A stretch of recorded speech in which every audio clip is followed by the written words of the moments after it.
Karenanya ikhwan dan akhwat yang dirahmati Allah Subhanahu wa taala, bapak dan ibu yang dirahmati Allah Subhanahu wa taala, kita enggak tahu kapan kita dipanggil oleh Allah Subhanahu wa taala. Dia tidak tahu kapan nikmat umur tersebut dicabut. Tidak syarat bahwasanya kalau seorang meninggal harus tua dulu, tidak syarat. Tidak merupakan persyaratan kalau meninggal harus sakit terlebih dahulu. Enggak, betapa banyak orang meninggal tanpa harus tua. Anak muda meninggal banyak. Betapa banyak orang meninggal tidak harus sakit, tiba-tiba meninggal dunia. Oleh karenanya kematian bisa datang dengan tiba-tiba tanpa diprediksikan oleh seorang hamba sama sekali. Dia keluar dari rumah, tidak ada 1% pun dalam dirinya benaknya dia akan meninggal. 1% pun enggak ada. Tahu-tahu dia meninggal dunia. Tiba-tiba saja Allah cabut nyawanya ya. Saya sering ceritakan kisah saya punya teman, dua orang, dua-duanya datang ke Indonesia untuk ya memberikan sebagian bantuan ya. Suatu hari dua orang ini yang datang cuma satu. Ya, satunya tidak bisa datang. Saya telepon sama teman saya. Fulan, kenapa yang satunya tidak datang? Bagaimana ceritanya? Dia bilang, Firanda, teman kita satu itu tadinya mau berangkat sama saya ke Indonesia. Qadarullah, bibinya sakit keras sehingga dia membatalkan rihlah dari Madinah, membatalkan perjalanan dari Madinah menuju Jakarta. Akhirnya saya berangkat sendiri karena urusan harus dilanjutkan. Dia minta izin tidak bisa berangkat sama saya.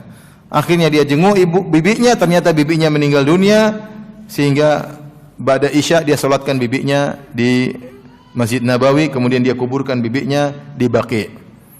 Besoknya pas salat subuh dia yang dikuburkan.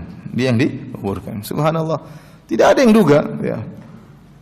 Tidak ada yang duga kapan Allah mencabut nyawa seseorang.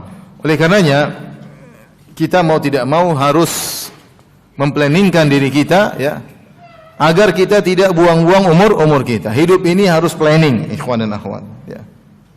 Saya harus planningkan umur saya agar umur saya tidak terbuang sia-sia. Untuk beramal soleh tentunya. Berikut ini beberapa kiat-kiat yang semoga bisa membantu kita agar kita menghargai umur yang Allah berikan kepada kita. Jangan sampai kita menyesal nanti di waktu lainnya. Alhamdulillah kita dapati sebagian orang ya seperti guru-guru kita, subhanallah, waktu mereka sangat-sangat bermanfaat ya. Saya beberapa kali menemani seperti Syekh Abdul Razak hafizahullah taala. Waktu tidak ada yang dibuang-buang ya. Waktu semua bermanfaat.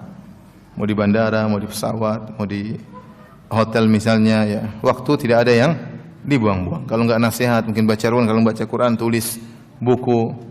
Kalau enggak diskusi ilmiah ya. Waktu enggak ada yang dibuang ya. Waktu enggak ada yang dibuang ya. Bahkan ketika ada periksa kesehatan, beliau tetap baca Al-Quran ya. Artinya ada orang yang seperti begitu, Allah mudahkan bagi mereka untuk menghargai umur mereka ya. Kita ini mungkin karena umurnya kebanyakan jadi enggak menghargai umur kita. Waktu berjam-jam nonton berita ya. Kesimpulannya wallahu alam juga enggak tahu kesimpulannya apa ya. Buang-buang umur ya. Jagongan melulu ya. Kapan baca Qur'annya, kapan berzikirnya, hari-hari terlewatkan, ya, semuanya dibaca. Ya. Berita olahraga, berita kriminal, berita inilah, berita, tapi Al-Quran tidak dibaca. Semua dibaca, tapi Al-Quran tidak dibaca. Yang disibukkan dengan berita-berita dunia, dia baca berita akhirat, dia tidak punya ilmu tentangnya. Dia lupa bahwasanya hidup dunia cuma sebentar, dia akan menuju pada kampung akhirat yang abadi.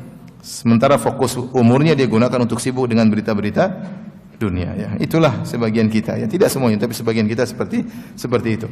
Maka bagaimana kita menghargai umur kita? Mau tidak mau kita harus hemat waktu. Kita harus pelit dengan waktu kita.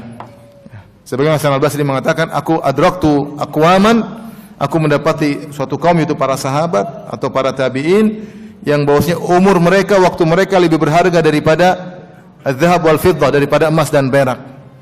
Kalau seorang kehilangan emas dia merasa rugi, dahulu para salaf kehilangan waktu mereka merasa rugi.